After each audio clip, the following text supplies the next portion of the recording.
முதலீடு பற்றி வழிகாட்டுதலுக்கு investment ideas for beginners தொடர் ஆலிஸ் ப்ளூ யூடியூப் சேனலில்.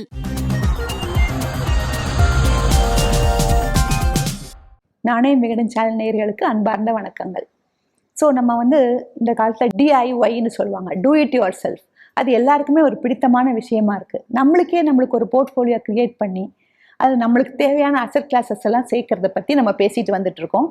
Almost end of the series நம்ம வந்துட்டோம். இதில் நம்ம ஒரு அசெட் கிளாஸ்லையும் என்ன ப்ளஸ்ஸு என்ன மைனஸு, நம்மளுக்கு எது தேவை, எது நம்மளுக்கு ரொம்ப உபயோகமாக இருக்கும் அப்படியெல்லாம் பார்த்துட்டு வந்திருக்கோம். இப்போ நிறைய பேருக்கு என்ன கொஸ்டின் வரும் அப்படின்னா, நான் எதில் முதலீடு பண்ணுறது, இத்தனை அசெட் கிளாஸ் இருக்கே, நான் எதில் முதலீடு எவ்வளவு பண்ணுறது அப்படிங்கிற கேள்விலாம் நிறைய பேருக்கு வந்திருக்கும். இதுக்கு நம்ம முக்கியமாக செய்ய வேண்டியது என்ன அப்படின்னா, முதல்ல நம்மளை பற்றி நம்ம தெரிஞ்சுக்கணும். ஸோ அதனால தான் இதுக்கு பேர் பர்சனல் ஃபைனான்ஸ். நம்மளுக்கு என்ன பிடிக்கும், நம்மளால் என்ன முடியும் அப்படிங்கிறதெல்லாம் தெரிஞ்சுக்கிட்டு நம்ம திட்டமிட்டு இந்த போர்ட்ஃபோலியோ கிரியேஷனில் இறங்கணும். ஃபோமோன்னு சொல்லுவாங்க, ஃபியர் ஆஃப் மிஸ்ஸிங் அவுட். அதுக்கு நம்ம ஆளாகக்கூடாது. இப்போ பக்கத்தில் உள்ளவங்க ஸ்டாக் மார்க்கெட்டில் நல்லா பண்ணுறாங்க அப்படின்னாக்கா நானும் அதே இறங்கி 40% வருமானம் பார்க்கணும் அப்படின்னு நம்ம நினைக்க முடியாது. நம்மளுக்கு அந்த நேச்சர் இருக்கலாம், எல்லாமே இருக்கலாம். நம்மளுக்கு வேற ஒரு முதலீடு பிடிச்சிருக்கலாம், நம்மளால பெட்டராக பண்ண முடியலாம். ஸோ நம்ம அதை புரிஞ்சுக்கிட்டு நம்மளுக்கு பிடிச்சமான ஒரு விஷயங்களில் இறங்கி அது நல்லபடியாக செய்கிறது தான் பர்சனல் ஃபைனான்ஸ். நம்ம ஏற்கனவே சொத்துக்களை real assets and financial assets அப்படின்னு பிரிக்கலான்னு பார்த்தோம். கோல்டு, லேண்டு, வீடு இதெல்லாம் real assets. Bank FD, bonds, mutual fund இதெல்லாம் உங்களுக்கு ஃபினான்ஷியல் அசெட்ஸ் அப்படின்னு பார்த்தோம். ரியல் அசெட்ஸ் நம்மளுக்கு எல்லாருக்கும் ஓரளவாக தேவைப்படும். ஃபினான்ஷியல் அசெட்ஸில் பொதுவாக ஃபினான்ஷியல் எக்ஸ்பர்ட்ஸ் என்ன சொல்லுவாங்க அப்படின்னா, 100லேருந்து உங்கள் ஏஜை கழிச்சிட்டு அந்த உங்களோட ஏஜ் 45 அப்படின்னாக்கா 45% கடன் முதலீட்லையும் மீதி 55% ஈக்விட்டி முதலீட்லையும் பங்கு சந்தை சார்ந்த விஷயங்களும் இருந்தாக்கா உங்களுக்கு பாதுகாப்பும் இருக்கும், வளர்ச்சியும் இருக்கும் அப்படின்னு சொல்லுவாங்க. அதே 45 இயர்ஸ்லேருந்து 55 இயர்ஸ்க்கு நீங்கள் போகும்போது 55% கடன் முதலீட்லையும் 45% ஈக்விட்டி முதலீட்லையும் இருக்கணும் அப்படின்னு சொல்லுவாங்க. இப்படி நம்ம வயசு ஆக ஆக பாதுகாப்புக்கு அதிகமாக வளர்ச்சியை பற்றி ரொம்ப கவலைப்படாமல் இருக்கணும் அப்படிங்கிறது தான் அவங்க சொல்லக்கூடிய விஷயம். இந்த சொத்துக்களை இன்னொரு விதமாகவும் பிரிக்கலாம். எப்படின்னு பார்த்தீங்கன்னா, நம்மளுக்கு வருமானம் தரக்கூடிய சொத்துக்கள், நம்மளுடைய செலவை குறைக்கக்கூடிய சொத்துக்கள், நம்மளுடைய பண மதிப்பை அதிகப்படுத்தக்கூடிய சொத்துக்கள், நம்மளோட பண மதிப்பை கரைக்கக்கூடிய சொத்துக்கள். இப்படி 4 விதமாக நம்ம அந்த சொத்துக்களை பிரிக்கலாம். இந்த வருமானம் தரக்கூடிய சொத்துக்கள்லாம் நம்ம ஏற்கனவே பார்த்த மாதிரி எஃப்டிஸ் இருக்குது, பாண்ட் இருக்குது, மியூச்சுவல் ஃபண்டு, ஷேர் மார்க்கெட், இவை எல்லாமே நம்மளுக்கு கரெக்டான வருமானம் கொடுத்துட்டு தான் இருக்கும். நம்ம அதை ஒழுங்காக ஹேண்டில் பண்ணுற பட்சத்தில், எஸ்பெஷலி நம்ம ரிட்டையர் ஆக விட்டு நம்மளுக்கு இந்த வருமானங்கிறது ரொம்ப முக்கியமாக இருக்கும். ஸோ அதுக்கு இந்த விஷயங்கள்லாம் கண்டிப்பாக நம்மளுக்கு உதவியாக இருக்கும். நம்ம இந்த வருமானம் தரக்கூடிய சொத்துல நம்ம வீட்டையும் சேர்த்துக்கலாம். ஏன்னா வீடுங்கிறதுலையும் நம்மளுக்கு வாடகை வரும். ஸோ வீட்டையும் நம்ம வருமானம் தரக்கூடிய ஒரு சொத்து அப்படின்னு எடுத்துக்கலாம். அடுத்தாப்புல செலவை குறைக்கிற சொத்துக்கள். இந்த செலவை குறைக்கிற சொத்துக்கள்ல அநேகமாக இன்சூரன்ஸ் தான் வரும். இன்சூரன்ஸ் பொதுவாக யாரும் அதை ஒரு இன்வெஸ்ட்மெண்ட்னு நினைக்க மாட்டோம், இது ஒரு பாதுகாப்பு. ஆனால் அது நம்மளுடைய செலவை நல்லா குறைக்கும். ஃபார் எக்ஸாம்பிள், நம்மளுக்கு ஒரு மெடிக்கல் இன்சூரன்ஸ், ஒரு ஹெல்த் இன்சூரன்ஸ் இருந்ததுன்னா இன்னைக்கு ஆகிற செலவு ஆஸ்பத்திரிகளில் 2 லட்சம் 3 லட்சம்னு கேள்விப்படுறோம் இல்லையா, அந்த செலவை நல்லா குறைக்கும். இல்லை நம்மளோட வெஹிக்கிள் இன்சூரன்ஸ் இருந்தால் வெஹிக்கிளுக்கு ஆகக்கூடிய சேதாரத்தை அது ஈடுகட்டும். ஸோ இன்சூரன்ஸ் நம்மளுக்கு செலவை குறைக்கிறதுக்கு உதவுது. இந்த ஹெட்டிங்லையும் மறுபடியும் வீடு வருது. ஏன்னா நம்ம கடைசி காலம் வரைக்கும், நம்ம வாழ்நாடோட எண்டு வரைக்குமே நம்மளுக்கு தலைக்கு மேலே ஒரு கூரை தேவை. அப்போ நம்மளுடைய செலவு வாடகையை நம்ம கொடுத்து தான் ஆகணும். அந்த வாடகையை குறைக்கிறது நம்மளுக்கு ஒரு வீடு.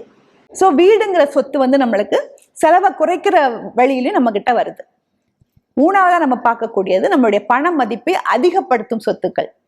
பொதுவாக இதை ரொம்ப கன்சர்வேட்டிவா என்ன சொல்லுவாங்க அப்படின்னா, லிமிட்டட் அவைலபிலிட்டி இருக்கிற சொத்துக்கள் தான் பண மதிப்பை அதிகப்படுத்தும். ஸோ தங்கம், லேண்டு, வீடு இதுகள்லாம் தான் ரொம்ப லிமிட்டட் அவைலபிலிட்டி. ஸோ இதை இன்னும் நான் யாரும் தங்கத்தை உருவாக்க முடியாது, இல்லை லேண்டை புதுசாக கிரியேட் பண்ண முடியாது.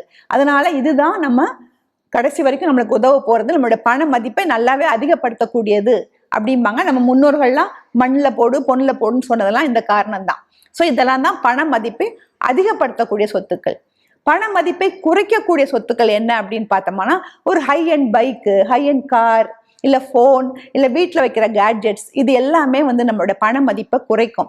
நீங்கள் ஆர்கியூ பண்ணலாம், இல்லை எனக்கு அவசரம்னா நான் இதை கொண்டு போய் அடமானம் வச்சு கூட நான் புரட்ட முடியும் அப்படின்னு. கண்டிப்பாக முடியும். ஆனால் நம்ம வாங்கின மறு நிமிஷமே அதோடைய வேல்யூ 50% கம்மி ஆயிடுது. இப்படி நம்ம இப்போ 4 விதமான சொத்துக்கள் பார்த்தோம். இதில் நீங்கள் வச்சிருக்கிற சொத்துக்களை எப்படி நீங்கள் அதை பிரிக்க முடியும்? உங்ககிட்ட இருக்கிற சொத்துக்கள்லாம் உங்களோட பண மதிப்பை அதிகப்படுத்தக்கூடியவையா, இல்லை பண மதிப்பை கரைக்கக்கூடியவையா, அடுத்தாப்புல என்ன சொத்து வாங்க போறீங்க அப்படிங்கிறத பற்றி நம்ம கொஞ்சம் திங்க் பண்ணலாம். எல்லாருக்குமே ஒரு காலகட்டத்தில் பணம் வரும். ஓரளவுக்கு கண்டிப்பாக எல்லார் கையிலையும் பணம் இருக்கும், பணக்காரராக ஆகக்கூடிய வாய்ப்பும் இருக்கும். ஆனால் எல்லாராலையும் கடைசி வரைக்கும் செல்வந்தரா வாழ முடியும்னு சொல்ல முடியாது. எல்லா விதமான வசதிகளோடையும் கடைசி வரைக்கும் இருக்க முடியுமா அப்படிங்கிறது ஒரு கேள்விக்குறி தான். ஃபார் எக்ஸாம்பிள், நம்ம ஒரு செலிபிரிட்டிஸ் எடுத்துக்கலாம். சாவித்ரி, சந்திரபாபு, தியாகராஜ பாகவதர், இவங்க பற்றிலாம் கேள்விப்பட்டிருக்கோம். கோடிக்கணக்கில் பணம், தங்க தட்டில் சாப்பாடு. ஆனால் கடைசி வரைக்கும் அவங்களுக்கு அதெல்லாம் நிலைச்சிருந்ததா? கண்டிப்பாக இல்லை. ஸோ நம்மளுடைய personal finance and portfolio creation, இது எல்லாத்துக்குமே நம்ம பின்னால் இருக்கிற காரணம் என்ன அப்படின்னா, நம்மளுடைய வசதிகளை கடைசி வரைக்கும் கொண்டு போகணும் அப்படிங்கிறது தான். காற்றுள்ள போதே தூற்றிக்கொள் அப்படிங்கிற மாதிரி கையில் பணமும் உடம்புல தெம்பும் இருக்கும் போதே நம்ம இந்த வசதிகளை பெருக்கி நம்ம பத்திரமா வச்சுக்கணும் அப்படிங்கிறது எல்லாருக்கும் தெரிஞ்ச விஷயம். சில பேரால் தான் இதை நிறை செலுத்த முடியுது. நிறைய பேர் பாதியிலே கோட்டை விட்டுடுறோம். உடனே அதுக்கு என்ன பண்ண முடியும், அவங்கவுங்க தலையெழுத்து அப்படின்னு நம்ம அது கடந்து போக முடியாது. அவங்களுக்கு வாச்சது அவ்வளோதான் அப்படின்னும் நம்ம நினைக்க முடியாது. இதுக்கு எல்லாத்துக்கும் பின்னால நம்மளுடைய உளவியல் சார்ந்த காரணங்கள் இருக்கு அப்படின்னு எக்ஸ்பர்ட்ஸ் சொல்றாங்க. நம்மளுடைய மனசு தான் ஒன்னொன்னுக்கும் காரணம். நம்மளுடைய பிஹேவியர் தான் நம்மளுடைய பண நிலைமையை தீர்மானிக்குது அப்படின்னு சொல்றாங்க. இது இந்த பிஹேவியரல் ஃபைனான்ஸ்ங்கிறது இப்போ காலத்துல ரொம்பவே பாப்புலர் ஆயிட்டு வருது. ஒரு 3 வருஷத்துக்கு முன்னாடி அதுக்கு நோபல் பிரைஸ் எல்லாம் கொடுத்தாங்க. அந்த அளவுக்கு பிஹேவியர் எப்படி நம்மளுடைய செல்வ நிலையை தீர்மானிக்குது அப்படிங்கிறத இந்த எக்ஸ்பர்ட்ஸ் எல்லாம் கண்டுபிடிக்கிறாங்க. ஸோ நம்ம தமிழ்ல இல்லாத விஷயங்களே இல்லை. நம்ம எத்தனை முறை கேட்டிருக்கோம், உன்னை அறிந்தால் நீ உன்னை அறிந்தால் உலகத்தில் போராடலாம் அப்படின்னு கேட்டிருக்கோம். இல்லை ஒருவன் மனது 9 அதில் ஒளிந்து கிடப்பது 80 அப்படிங்கிற பாட்டு கேட்டிருக்கோம். எல்லாமே பார்த்தீங்கன்னா நம்ம மனசு தான் நிறைய விஷயங்களுக்கு காரணமா இருக்குதுங்கிறத சொல்லுது. எங்கெல்லாம் நம்மளுடைய உணர்வுகள் அதிகமாகி நம்மளோட முடிவுகளை அது பாதிக்குதோ அங்கெல்லாம் நம்மளோட ஆற்றல் மங்கிருது அப்படிங்கிறது எல்லாருக்குமே தெரிஞ்ச விஷயம்தான். ஆனா இதுக்கு யாருமே விதிவிலக்கு இல்லை. நமக்கு தெரிஞ்சா கூட நம்ம அப்படியே தான் பிஹேவ் பண்றோம். ஃபார் எக்ஸாம்பிள், ஸ்டாக் மார்க்கெட்ல பாத்தீங்கன்னா, மார்க்கெட் ஏறுது அப்படின்னா அவ்வளோ பேரும் போய் அதுல இன்வெஸ்ட் பண்ணுவாங்க. மார்க்கெட் இறங்க ஆரம்பிச்சிச்சு அப்படின்னா உடனே கைக்கு வந்த ரூபாய்க்கு அதை வித்து வெளியேறிடுவாங்க. வாரன் பஃபெட் எத்தனையோ முறை சொல்லியிருக்காரு, be fearful when others are greedy, be greedy when others are fearful அப்படின்னு சொல்லியிருக்காரு. ஆனாலும் நம்ம அவர் எவ்வளவுதான் குருன்னு கொண்டாடினாலும் இதெல்லாம் நம்ம ஃபாலோ பண்றது இல்லை. இன்னும் சில பேர் பார்த்தீங்கன்னா நல்ல லாபம் வரக்கூடிய ஷேர்ஸை வித்துருவாங்க. ஏன்னா அவங்களுக்கு உடனடியாக அந்த லாபத்தை பார்க்கணும், இது ஒருவேளை போயிடுமோ அப்படிங்கிற பயம். ஆனால் நஷ்டம் வரக்கூடிய ஷேர்ஸை எப்பவுமே போர்ட்ஃபோலியோவில் வச்சே இருப்பாங்க. நான் அந்த பழைய விலை வந்தாதான் விற்பேன், கொஞ்சமாவது லாபம் வந்தாதான் விற்பேன் அப்படிங்கிற மாதிரிலாம் நம்மளுக்கு மனசு இருக்கு. நம்மளோட போர்ட்ஃபோலியோவை அந்த ஷேர் டிஸ்ட்ராய் பண்ணுதுன்னு தெரிஞ்சா கூட நம்ம அதை அப்படியே ஹோல்டு பண்ணுவோம்.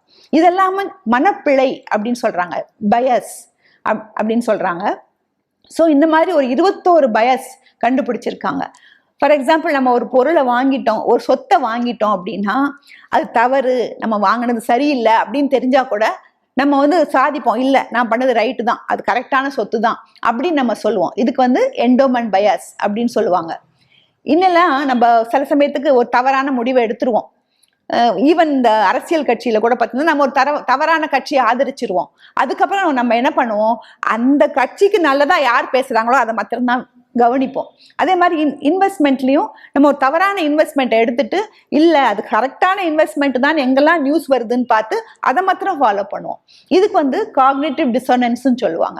இப்படி நிறைய மனப்பிழைகள் சொல்லிட்டே போகலாம். இந்த ஃபினான்ஸை பொறுத்த அளவுல நிறைய முடிவுகள் நம்ம டெய்லி எடுத்துட்டு இருக்கோம். இந்த ஃபண்ட் மேனேஜர்ஸ் கூட பார்த்தீங்கன்னா ஏதாவது ஒரு பயாஸ்ல மாட்டினாங்கன்னா கம்பெனிக்கு நஷ்டம் வருது, அதனால பொதுமக்களுக்கு நஷ்டம் வருது அப்படிங்கிறதால இப்போ ஒரு கம்ப்யூட்டர் வச்சு நிறைய பிஹேவியரல் சயின்டிஸ்ட்லாம் அவங்களோட பிஹேவியர் ஆராய்ச்சி பண்றாங்க, ஃபாலோ பண்ணிட்டே இருப்பாங்க. ஃபண்ட் மேனேஜரோட பிஹேவியர் எப்படி இருக்கு, என்னென்ன முடிவு எடுக்கிறாரு, அந்த முடிவை ஏன் எடுக்கிறாரு, அதுக்கு அவருக்கு பின்னால் இருக்கிற உளவியல் காரணம் என்ன, அப்படியெல்லாம் அவங்க அதை ஆராய்ச்சி பண்ணிட்டே வந்துட்டு இருக்காங்க. அதை பண்ணிட்டு அதை வந்து ஃபண்ட் மேனேஜருக்கே போட்டு காமிப்பாங்க. பாருங்க, இந்த முடிவை நீங்க இதனால தான் எடுத்தீங்க, இது வந்து உங்களுக்கு தப்பா போச்சு, ஸோ நெக்ஸ்ட் டைம் எடுக்கும்போது கேர்ஃபுல்லா இருங்க அப்படியெல்லாம் ஏறக்குறைய அவருக்கு ஒரு மிரர் மாதிரி காமிப்பாங்க. அதை பார்த்த உடனே அவருக்கு ஓ என்னோட மிஸ்டேக் இது, நான் இதை கரெக்ட் பண்ணணும் அப்படிங்கிறது தெரியும். இதுதான் பிஹேவியரல் ஃபைனான்ஸ் எக்ஸ்பர்ட்ஸ் பண்ணக்கூடிய ஒரு விஷயம். நம்மளும் ஒரு போர்ட்ஃபோலியோ வச்சிருக்கோம், அந்த போர்ட்ஃபோலியோக்கு நம்ம தான் மேனேஜர். ஆனா நம்மளுக்கு யாரும் வந்து ஒரு கண்ணாடி எல்லாம் காமிக்க போறது இல்லை. நம்மளுக்கு என்னென்ன மனப்பிழைகள் இருக்கு அப்படிங்கிறத கண்டிப்பா நம்ம ஓரளவாவது தெரிஞ்சுக்கிட்டு அதுக்கு இடம் கொடுக்காம நடந்தாதான் நம்ம போர்ட்ஃபோலியோவை நம்ம காப்பாற்ற முடியும். ஸோ கடந்த ஒரு 19 எபிசோட்ஸ்ல நம்முடைய வாழ்க்கையை வளமாக்குறதுக்கு என்னென்ன செய்யலாம், என்னென்ன அசெட் கிளாஸை சூஸ் பண்ணலாம் அப்படியெல்லாம் பார்த்துட்டே வந்தோம். இன்னும் கொஞ்சம் எஃபர்ட் எடுத்தோம்னா நம்ம கடைசி வரைக்கும் நம்ம ஆசைப்பட்ட மாதிரி ஒரு ரிச்சாவே வாழ்ந்து முடிக்கலாம். அப்படி என்னென்ன பழக்கங்கள் அப்படின்னு பார்த்தோம்னா, முதல்ல நம்மள மாதிரி இதே மாதிரி ஒத்த மனசு கருத்து உள்ளவங்க கூட விவாதிக்கணும், பொருளாதாரம் பத்தி பேசணும். அதை பத்தி பேசுறதே தப்பு அப்படின்னு சொல்லிட்டு நான் பணத்தை பத்தியும் நான் பேச மாட்டேன் அப்படிலாம் ஒதுங்கக்கூடாது. நல்லா மனசார பேசுங்க, நிறைய கேளுங்க. இன்டர்நெட்ல அவைலபிளா இருக்கு, யூடியூப்ல அவைலபிளா இருக்கு, செமினார்ஸ் இருக்கு, டிஸ்கஷன்ஸ் இருக்கு. எல்லாத்தையும் கவனிச்சு உங்களுடைய பொருளாதார அறிவை கொஞ்சம் விஸ்தரிக்கலாம். ரெண்டாவதா, நம்மளுக்கு என்னெல்லாம் என்ன வருமானம் வருது, நம்மளுக்கு என்ன ஷார்ட் டேர்ம் கோல்ஸ், என்ன லாங் டேர்ம் கோல்ஸ், நம்மளுக்கு என்ன செலவாகுது, எவ்வளவு மீதி வைக்க முடியும், நம்ம எவ்வளவு இன்வெஸ்ட் பண்றோம் அப்படிங்கிறதெல்லாம் பத்தி ஒரு ரோட் மேப் நம்மளுக்கு கண்டிப்பா வேணும். எதை பத்தியும் தெரியாம நம்ம பாட்டுக்கு போயிட்டே இருக்கிறது வந்து நம்மளை வந்து கரெக்டான இடத்துக்கு கொண்டு போய் சேர்க்காது. So we need a road map. நம்மளுக்கே ஒரு கிளாரிட்டி இருந்து அதை பண்ண முடிஞ்சா ரொம்ப சந்தோஷம். அப்படி முடியாத பட்சத்துல கண்டிப்பா ஒரு ஃபினான்ஷியல் அட்வைசரோட ஒரு அறிவுரையை கேட்டு அதுபடி ஃபாலோ பண்றது நல்லது. ஒரு நல்ல வேலையில இருந்து நல்லா சம்பாதிக்கிறவங்க கூட ஒரு சைடா ஒரு இன்கம் வர்றதுக்கு ஒரு வழி வச்சுக்கிறது நல்லது. அந்த வழி வந்து நம்மளுடைய பேஷன் சார்ந்த விஷயமா இருக்கணும். நம்மளோட போர்ட்ஃபோலியோ கூட ஒரு கார்டன் மாதிரி தான். நம்ம நிறைய பூச்செடிகள் எல்லாம் வாங்கிட்டு வந்து எப்படி நம்ம ஒரு கார்டன் அழகா உருவாக்குறோமோ அது மாதிரி நம்ம போர்ட்ஃபோலியோவை நம்ம கிரியேட் பண்றோம். கார்டன்ல செடி வச்ச பிறகு 10 நாளைக்கு ஒரு நம்ம பிடுங்கி பார்ப்போமா, வேர்ல போய் வளர்ந்துருக்கா, எப்படி வளர்ந்துருக்கு அப்படிலாம் நம்ம பார்ப்போமா? மாட்டோம்.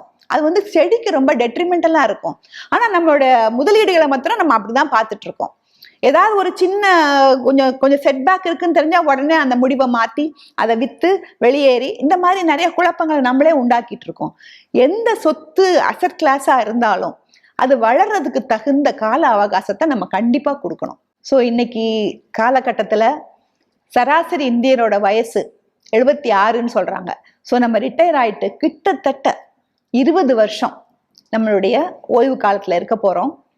அந்த சமயத்தில் நம்ம ஏற்கனவே சொன்ன மாதிரி ஒரு செல்வந்தரா எல்லா விதமான வசதிகளோடையும் வாழணும் அப்படிங்கிறது தான் நம்மளுடைய பர்சனல் ஃபைனான்ஸோட குறிக்கோள். அதுக்காக தான் நம்ம இந்த சீரீஸையே பண்ணிட்டு இருக்கோம். நம்ம பேசின ஒரு அசெட் கிளாஸும் ஒரு கடல் மாதிரி, ஒரு பெரிய 9 கோர்ஸ் மீல்பாங்க, கல்யாண விருந்து மாதிரி. ஒரு அசெட் கிளாஸும் ஒரு பெரிய விருந்து. நம்ம வந்து இது வரைக்கும் ஜஸ்ட் ஒரு பதார்த்தத்தையும் எடுத்து வாயில தான் வச்சு பார்த்துருக்கோம். ஜஸ்ட் ஒரு டேஸ்ட் தான் பண்ணியிருக்கோம். ஸோ இதுல முதல்ல சொன்ன மாதிரி உங்களுக்கு என்ன பிரியமோ, உங்களுக்கு எதுல இன்ட்ரெஸ்டும் திறமையும் இருக்கோ அந்த அசெட் கிளாஸை எடுத்து அது மேலும் மேலும் ஆராய்ச்சி பண்ணி உங்களுடைய செல்வ நிலையை விருத்தி பண்ணிக்கலாம். நீங்க வெறும் பணக்காரரை மாத்திரம் இல்லாம கடைசி வரைக்கும் வசதியா வாழ்ற செல்வந்தரா ஆகிறதுக்கு என்னுடைய மனமார்ந்த வாழ்த்துக்கள். I wish you all the very best. முதலீட்டு உலகிற்கு நீங்கள் புதியவரா? தமிழில் முதலீட்டு பற்றி வழிகாட்டுதலுக்கு இன்வெஸ்ட்மெண்ட் ஐடியாஸ் ஃபார் பிகினர்ஸ் தொடர் ஆலிஸ் ப்ளூ யூடியூப் சேனலில் சப்ஸ்கிரைப் பண்ணுங்க, மறக்காம பாருங்க.